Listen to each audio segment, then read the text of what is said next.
አርእስተ ዜና ለትግራይ አርበኞች ሕክምና የተፈናቀሉትን ወደ ቤታቸው ለመመለስና የትግራይ ዳግመ ግንባታ ለማረጋገጥ የሚውል ብሔራዊ የሀብትና የገንዘብ ማሰባሰቢያ መድረክ በዛሬው ዕለት ይፋ ሆነ።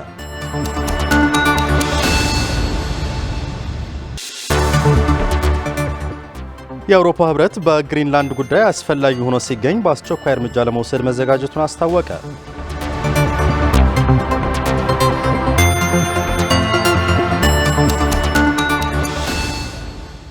ጤና ይስጥልን ተመልካቾች፣ ከትግራይ ቴሌቪዥን የሚተላለፍ የአማርኛ ቋንቋ ዜናችን አሁን ጀምሯል። ከዜናዎቹ ጋር እምነት ሰለሞን ነኝ።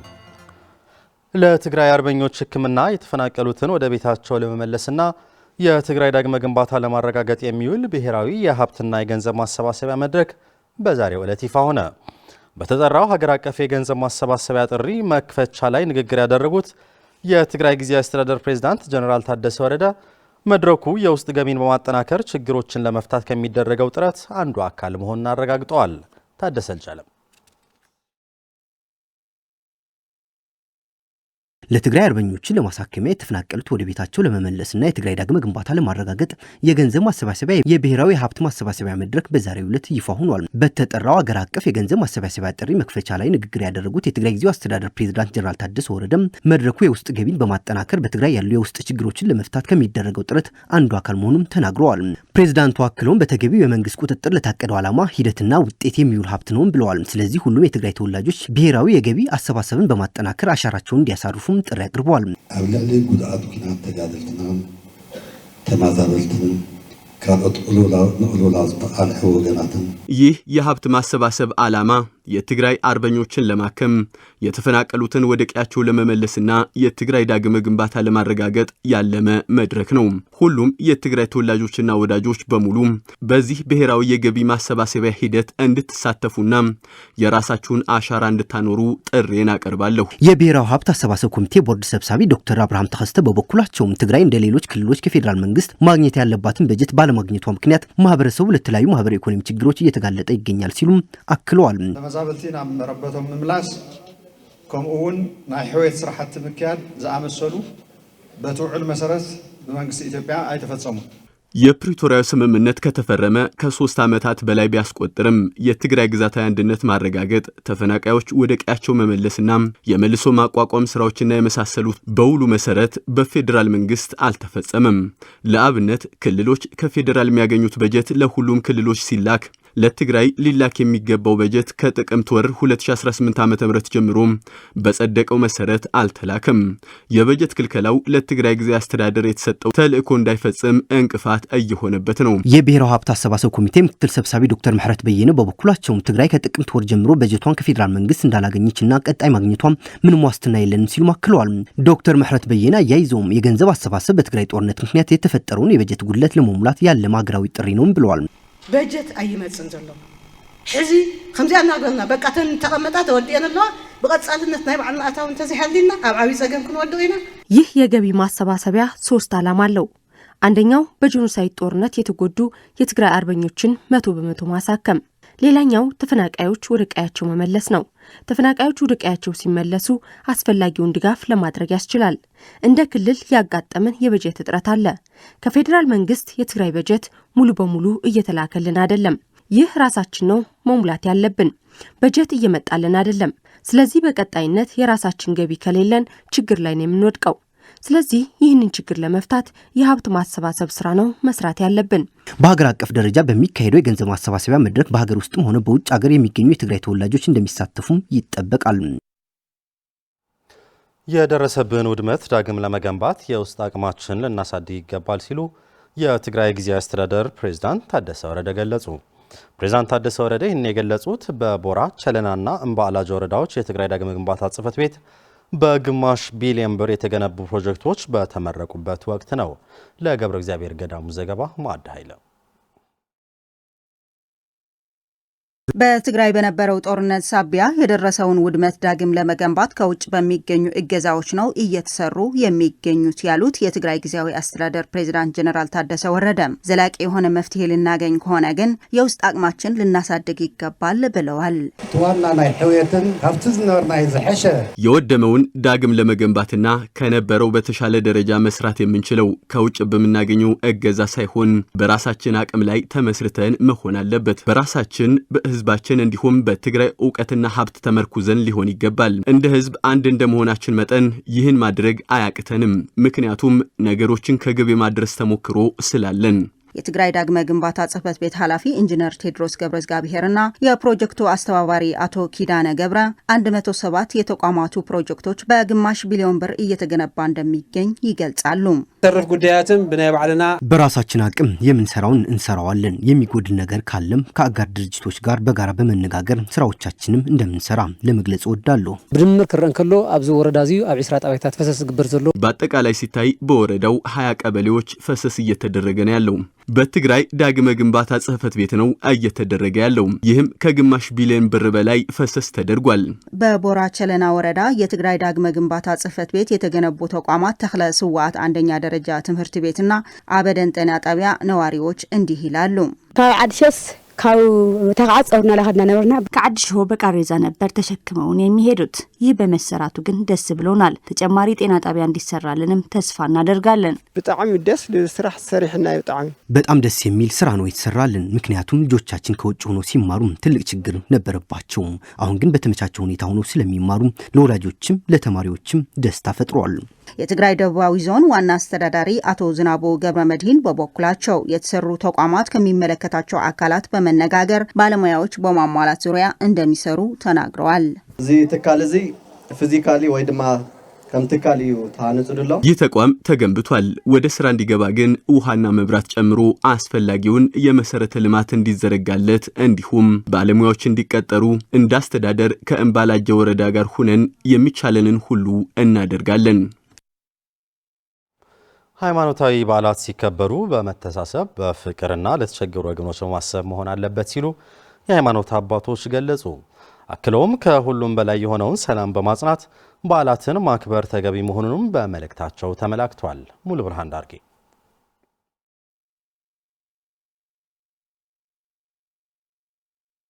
በትግራይ ደቡባዊ ዞን በማጮ ከተማ የጥምቀት በዓል ሲከበር ያገኘናቸው የሃይማኖት አባት ጥምቀት የትህትና የመከባበር ሰላምን መሻት የሚያሳይ በዓል መሆኑን ገልጸዋል። ህብረተሰቡ ይህን አውቆ በፍቅር በትህትና በአንድነት በዚህ መኖር አለበት። ይህን ማወቅ አለበት ብዬ ነው የምገልጸው። እኛ አባት አክለውን በዓሉን የሚያከብር ሁሉ ምእመን ኢየሱስ ክርስቶስ በማየ ዮርዳኖስ ሲጠመቅ ስለ ሰዎች ድህነት ብሎ በመሆኑ እሱን በማሰብ ሁሉም ማህበረሰብ ሌሎችን በማሰብ ለተቸገሩት በማካፈል በመተሳሰብ ሰላምን በማጽናት መሆን ይጠበቃልም ብለዋል። እንግዲህ በዓል ስናከብር አንዱ እየተራቆተ አንዱ እየተራበ አንዱ እየበላ አንዱ እየጠጣ ሳይሆን ሁሉን በቃ ያለንን ተከፋፍለን መብላት ተከፋፍለን መጠጣት ተከፋፍለን ምን ለምሳትም ደግሞ ለሌላቸው ለተራቆትን ማልበስ አለብን። ፈጣሪምስ ነው የሚፈልገው። ይህን እንዲሆንም ደግሞ ያው የልቦናችን ስሜት ነው የምንገልጸው እና በጌታችን መድኃኒታችን ኢየሱስ ክርስቶስ ሰላም እንዲመጣልን እንመኛለን። ሰላም የሁሉም መሰረት በመሆኑ ከሁሉም በፊት ቅድሚያ በመስጠት ሰላምን በማስቀደም ሰላምን ማጽናት እንደሚገባ የሃይማኖትና የአብነት መምህር መዓዛ ገልጸዋል። የሰላም ነገር ግን ብዙ ስለሆነ ማለት ነው ስራችን ስለሆነ በሰላም በፍቅር በአንድነት እንድንኖር ሁሉን ማወቅ አለበት። ሰላምን በምን ነው የምንመልሰው ሰላሙን ብለን በዚህ የሰላምን ነገር ሰላም ከሌለ ሁሉም ስለሌለ እንግዲህ የሃይማኖት መሪዎች ሆኑ አባቶችም ከብፁዓን ሊቃነ ጳጳሳት ጀምሮ ማህበረ ካህናቱ ሊቃውንቱ ዲያቆናቱ ምእመናቱ ይህን ሁሉ ተደጋግፎ እንግዲህ በሰላም በፍቅር እንዲኖር ይህን መልእክት አስተላልፋለሁ። ከዚህ በተጨማሪም የጥምቀት በዓል ሲከበር ሃይማኖታዊ ይዘቱን ሳይለቅ የራያ ህዝብን የጥምቀት በዓል አከባበር ለመላው ማህበረሰብ በማስተዋወቅ የማህበረሰቡን ባህል ወግ ልማድ እንዲሁም እሴት በደንብ ማሳየት እንደሚገባም ተገልጿል። በትግራይ ተወላጅ ቲክቶከሮች እየተሰበሰበ ከቆየው ገንዘብ የተገዛ 1480 ኩንታል ዱቄት በሽረ እንዳስላሴ ከተማ ለሚገኙ ተፈናቃይ ወገኖች ድጋፍ መደረጉ ተገለጸ። ለተደረገው ድጋፍ ያመሰገኑት ተፈናቃይ ወገኖችና የምዕራብ ትግራይ ምክትል አስተዳዳሪ የተፈናቃይ ወገኖች ችግር በዘላቂነት ለመፍታት ሰርተው ወደሚኖሩበት ወደ ቀያቸው መመለስ እንደሚገባ ገልጸዋል።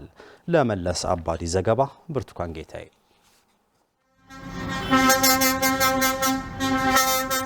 የተፈናቃይ ወገኖችን ህይወት ለማትረፍ አቅደው በመስራት ላይ የሚገኙ የትግራይ ተወላጅ ቲክቶከሮች ከትግራይ ተወላጆች ከኤርትራውያንና ኢትዮጵያውያን በተሰበሰበው ገንዘብ የተገዛ 1480 ኩንታል ፊኖ በሽረ እንዳስላሴ ከተማ ለሚገኙ 2960 የቤተሰብ አስተዳዳሪዎች እንዲከፋፈል አድርገዋል። ድጋፍ ሲያደርጉ የነበሩ ግብረሰናይ ድርጅቶች ቁጥራቸው እየተመናመነ የተፈናቃዮች ኑሮ ወደ ከፋ ደረጃ በተሸጋገረበት ሰዓት ለችግራቸው የደረሱላቸው ቲክቶከሮችን በማመስገን ከጠባቂነት ተላቀው ወደ ቀያቸው ለመመለስ በሚደረገው ጥረትም የድርሻቸውን እንዲወጡም አስተያየት ሰጪዎቹ ይናገራሉ። ተንደስ ዲመይዳ ሐሪስና ክልበልዕ ጥሜት ጸገምን የለን ለሀገርና ከነጠጣ አይና ባዕለና ሰብኩንኮ አርሰን እንድንበላ ችግርና ረሃብ ከኛ እንዲርቅ ወደ ቀያችን መመለስ አለብን። እርዳታ በቂ አይደለም። ወደ ቀያችን ካልተመለስን ዋጋ የለንም። እርዳታ እንድናገኝ እያስተባበራችሁ ያላችሁ ወጣቶች እናመሰግናለን። ፍሕርና ንበልዕላ ነበርና ዓዲ ዞባ ምዕራብ ጸጋ ሕምብርትና ኢትዮጵያ ናይ ትግራይ ጥራሕ አይኮነትን። አርሰን ስንበላባት የነበረችው ምዕራብ ትግራይ የትግራይ ብቻ ሳትሆን የኢትዮጵያም እምብርት ሁመራ ነች። ስለዚህ ሰርተን እንድንበላ እባካችሁ ወደ ቤታችን መልሱን፣ አግዙን። ድጋፉን ያስረከቡት ቲክቶከሮች ራስ ልዑልና አቤል በበጎ ተግባር ላይ ለተረባረቡ የትግራይ ተወላጆች ኤርትራውያንና ሌሎች ቀና ልብ ያላቸው ኢትዮጵያውያን በማመስገን በረሃብ እያለቀ ላለው ተፈናቃይ መሰል ድጋፎችን ከማድረግ በተጨማሪ ወደ ቀያቸው እንዲመለሱም የጀመሩትን ጥረት እንደሚቀጥሉበትም ይገልጻሉ። እዚ ዘላቃዊ መፍትሄ ይኮን ግን ዝጠሚሩሎ ዝአፍ ሞት ይህ ዘላቂ መፍትሄ አይደለም፣ ግን በሞት አፋፍ ላይ ላሉ ለተራቡ ወገኖች ለትንሽ ጊዜ ቢያቆያቸው በሚል ነው። ዋና ዘላቂ መፍትሄ ወደ ቀያችን መመለስ ነው። ኣብ ከተማ ሽረ እንዳስላሴ ትርከቡ ህዋትና አቦታት አዴታት ተፈናቀል ናይ ምዕራብ በሽረ እንዳስላሴ ከተማ የምትገኙ የምዕራብ ትግራይ ተፈናቃይ ወገኖቻችን ዛሬ ይዘንላችሁ የመጣ ነው 1480 ኩንታል ፍርኖ ዱቄት ለ2960 የቤተሰብ አስተዳዳሪዎች ለማከፋፈል ነው። እኛ ልጆቻችሁ ሁሌም ከጎናችሁ ነን። ዘላቂ መፍትሄ ባይሆንም ወደ ቀያችሁ ተመልሳችሁ ሁላችሁም የምትደሱበት ጊዜ ይመጣል ብዬ አስባለሁ። እዚ ግዚያዊ ጥቅሚ ንሽይ እንበር ያው ናይ ህዝብና መልስና ማለት ይኮንም የተደረገው ድጋፍ ለጊዜው ማቆያ ነው እንጂ ችግራችሁን የሚፈታ አይደለም። ለቀጣይ መፍትሄው ወደ ቀያችሁ መመለስ መሆኑን ይታወቃል። እዚህ ያለው ሁሉም ብዙ ሀብት የነበረው ህዝብ ነው። እሱ ሲራ ማየት ያሳዝናል። የትግራይ ምዕራባዊ ዞን ምክትል አስተዳዳሪ አቶ ተስፋ ማርያም ገብረ መስቀል ቲክቶከሮቹ እየሰሩት ያለው ወገንን የማዳን ስራ በማመስገን አሁንም በረሃብ እያለቀ እየተመናመነ ያለውን ወገን በህይወት እንዲቆይ ድጋፎች እንደሚያስፈልጉም ጠይቀዋል። የቲክቶከሮቹን ድጋፍ ያመሰገኑት ምክትል አስተዳዳሪው የተፈናቃዮቹ ህይወት በዘላቂነት እንዲፈታ ሰርተው ወደሚኖርበት ቀያቸው ሊመለሱ ይገባል ብለዋል። ታሪክ ናዘን ተወስ ነበር ዓብይ ታሪክ ይዛዓርፍ ዘሎ ኣብዚ ዘመን ብዙም ህፃውንቲ ህዋትና እዚኦም እነዚህ ወጣቶች ልጆቻችሁ እየሰሩት ያለው በጎ ስራ ታሪክ የማይረሳው ስራ ነው። አሁን የተደረገው ድጋፍ የምዕራብ ትግራይ ተፈናቃይ ወገኖች ከደረሰባቸው ስቃይ፣ ችግር፣ ረሃብ ትንሽ እንዲያገግሙ በማሰብ ነው። በትግራይ ምስራቃዊ ዞን በ3 ወረዳዎች በጦርነቱ ከፍተኛ ጉዳት ለደረሰባቸው የማህበረሰብ ክፍሎች የነፍስ አድን ድጋፍ ሊያደርግ መሆኑን የእናቶች ለእናቶች ማህበር ገለጸ። ድጋፉ በዛላምበሳ፣ ጉሎ መኸዳ እንዲሁም ኢሮፕ ወረዳዎች የሚከናወን ሲሆን ከ50 ሺህ በላይ ወገኖች ተጠቃሚ የሚያደርግ እንደሆነም ተገልጿል። ለሸዊት ሙሉ ዓለም ዘገባ ፍሬወት ወልደመድን። የእናቶች ለእናቶች ማህበር ከኢትዮጵያ የሰብአዊ ድጋፍ ጋር በመተባበር በጦርነቱ ከፍተኛ ጉዳት ካስተናገዱ ወረዳዎች መካከል በዛላምበሳ፣ ጉሎ መኸዳ እንዲሁም ኢሮፕ ወረዳዎች በ108 ሚሊዮን ብር ወጪ መሰረታዊ ፍላጎቶችን ለማሟላት የሚያስችል ህይወት አድን የሰብአዊ ድጋፍ እንደሚያደርግ የእናቶች ለእናቶች ማህበር ስራ አስኪያጅ አቶ አሸናፊ አስመላሽ ይናገራሉ። እዚ ፕሮጀክት እዚ ለ9 ወርሕ ልጸንሕ ክኾን ተሎ ይህ ፕሮጀክት ለ9 ወራት ቆይታ ሲኖረው 4 ሴክተሮች ላይ ለመስራት ነው ታቅዶ ያለው። የተቀረጸው የመጀመሪያው በጤና ዙሪያ ሲሆን 30 በመቶን ይይዛል። በአመጋገብ ስርዓት ላይ ደግሞ 26 በመቶ የሚይዝ ሲሆን ካሽ ሳፖርት ደግሞ 26 በመቶ ይይዛል። ፕሮቴክሽን 18 በመቶ እንዲይዝ ተደርጎ ነው የተቀረጸው። ይህ ፕሮጀክት በ3 ወረዳዎች ከ50 ሺህ በላይ ወገኖችን ተጠቃሚ እንደሚያደርግም አክለው ገልጸዋል። ካብአቶም ውሽጢ ቶም ምልስ ይልና ነሐሶም 13000 ከነዚህ ውስጥ ተመላሽ ናቸው ተብለው የሚታሰቡት 13608 ሲሆን በማህበረሰቡ ውስጥ የሚገኙትና በማህበረሰቡም 36792 አገልግሎት ያገኛል። በፕሮጀክቱ ይፋ ማድረጊያ መድረክ ላይ ከወረዳዎች ተወክለው በመድረኩ የተገኙት በበኩላቸው በትግራይ በተካሄደው የጄኖሳይድ ጦርነት ተከትሎ በከፍተኛ ችግር ላይ ወድቆ የሚገኘው የወረዳዎቹ ነዋሪዎችን ችግር በውስን መልኩም ቢሆን እንደሚያቃልልም ያስረዳሉ። ግልጽና ነጻ የሆነ ፕሮጀክት ወደ ማህበረሰቡ መግባቱ ማህበረሰቡ ዘንድ ያለውን ችግር ለመፍታት ትልቅ ሚና አለው። ምንም እንኳን ቁጥሩ ትንሽ ቢሆንም ትኩረት መሰጠታችን ትልቅ ነገር ነው። ስለዚህ ማመስገን እፈልጋለሁ። እንደ ኢሮፕ ወረዳ ወሪዓተ የሚባል ጤና ጣቢያ አለን። ይህ ጤና ጣቢያም እስካሁን አልተከፈተም፣ ተዘግቶ ነው ያለው።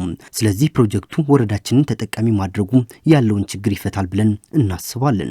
የኢትዮጵያ ሰብአዊ ድጋፍ የፕሮግራም ኦፊሰር አቶ መስፍን አንዳርጌ በበኩላቸው ወደ ቀያቸው የተመለሱና በ3 ወረዳዎች በችግር ላይ ያሉ ወገኖችን ዘላቂ በሆነ መልኩ ለማቋቋም በማድረግ ረገድ በትኩረት መስራት እንዳለበት በመጠቆም ተቋማቸው ይህ እውን እንዲሆንም ድጋፍ እንደሚያደርጉም አረጋግጠዋል። ስልጠናውም የገንዘብ እገዛውም ትንሽ የሚያሻግራቸው እንዲሆን ነው የኛም አላማ የኛም ሐሳብ እንደ ቢጠናከር ብለን የምናስበው እሱ ነው። እንደናንተ የቅርብ ክትትሉ እንዳለ ሆኖ እንዳየሁትም ሁሉም እንደሚረዳው ክፍተቱና የኛ ሪሶርስ በጣም የተመጣጠነ አይደለም። በጣም ሰፊ ሁኔታ አለ። ከዚያ አኳያ የጋራ ጥረት ነው የሚያስፈልገው። በተለይ በመንግስት በኩል ያለው ተከታታይነት እና አድቮኬሲ ኮኦርዲኔሽን የመሳሰሉ ነገሮች በእናንተ በኩል ጠንከር እንዲል ነው አደራ የምንለው። የትግራይ ምስራቃዊ ዞን የማህበራዊ ጉዳዮች አማካሪ አቶ መሐሪ አባይ በበኩላቸው ዞኑ ይህ ፕሮጀክት ተግባራዊ እንዲሆን አስፈላጊውን ድጋፍ እንደሚያደርግም ገልጸዋል። አፍተን በጣም በቱኪናት ሐሰን በጦርነቱ ከፍተኛ ጉዳት አስተናግደዋል ከሚባሉ ወረዳዎች መካከል ውስጥ ተጠቃሚ ለማድረግ የታሰበ ፕሮጀክት ነው። ህዝቡ ወደ ቀድሞ አኗኗሩ እንዲመለስ፣ ህጻናትና እናቶች ጤናቸውን የተጠበቀ እንዲሆን እንደ ዞን ከጎናቸው በመቆም እንሰራለን። በመጨረሻ የአውሮፓ ህብረት በግሪንላንድ ጉዳይ አስፈላጊ ሆኖ ሲገኝ በአስቸኳይ እርምጃ ለመውሰድ መዘጋጀቱን አስታወቀ። የአውሮፓ ኮሚሽን ፕሬዝዳንት ትራምፕ ግሪንላንድ የመጠቅለል እቅዳቸውን በተቃወሙ የአውሮፓ ሀገራት ላይ ለመጣል ለዛቱት የታሪፍ ጭማሪ በአስቸኳይ ያጸፋ ምላሽ ለመውሰድ ዝግጁ መሆናቸውን ገልጸዋል። ዶናልድ ትራምፕ ግሪንላንድ ለመግዛት ካላቸው ፍላጎት ጋር ተያይዞ እየተባባሰ የመጣውን ውጥረት የጠቀሱት ቮንደር ሌን ለደህንነት ሲባል ተጨማሪ ታሪፍ ዛቻ መሰንዘር ስህተት ነው ብለዋል። አውሮፓ ውይይቶችንና መፍትሄዎችን ትመርጣለች፣ ነገር ግን አስፈላጊ ሆኖ ሲገኝ በአንድነት በአስቸኳይና በቁርጠኝነት እርምጃ ለመውሰድ ሙሉ በሙሉ ተዘጋጅተናል ብለዋል። ፕሬዝዳንቷ አሁን የምንኖረው ቀጥተኛ ጉልበት በሚገለጽ ዓለም ውስጥ ነው ብለዋል። አውሮፓ ነፃነቷን ለማረጋገጥ የምታደርገውን ጥረት እንድታፋጥን የማድረግ ጉዳይ ወሳኝ እንደሆነ ማስረግጠዋል። የፈረንሳይ ፕሬዝዳንት ኢማኑኤል ማክሮን በበኩላቸው አውሮፓ ህብረት የአሜሪካ የታሪፍ ዛቻን በተመለከተ የአጸፋ እርምጃ የመውሰድን ጉዳይ ሊያጤነው እንደሚገባ አሳስበዋል። ፕሬዝዳንት ማክሮን ማክሰኞ ዕለት በዓለም ኢኮኖሚ ፎረም ላይ ባደረጉት ንግግር ከጉልበተኝነት ይልቅ መከባበርን እንዲሁም ከጭካኔ ይልቅ የህግ የበላይነትን እንደሚመርጡ ተናግረዋል። ፕሬዝዳንት ትራምፕ ግሪንላንድን ለመግዛት የሚያደርጉት ጥረት እየገፉበት መሆኑንና ይህንን እቅዳቸውን በተቃወሙ 8 የአውሮፓ ሀገራት ላይ የታሪፍ ዛቻ መሰንዘራቸውን ተከትሎ በአሜሪካና በአውሮፓ መካከል ያለው ውጥረት ተባብሷል። ዘገባው የቢቢሲ ነው።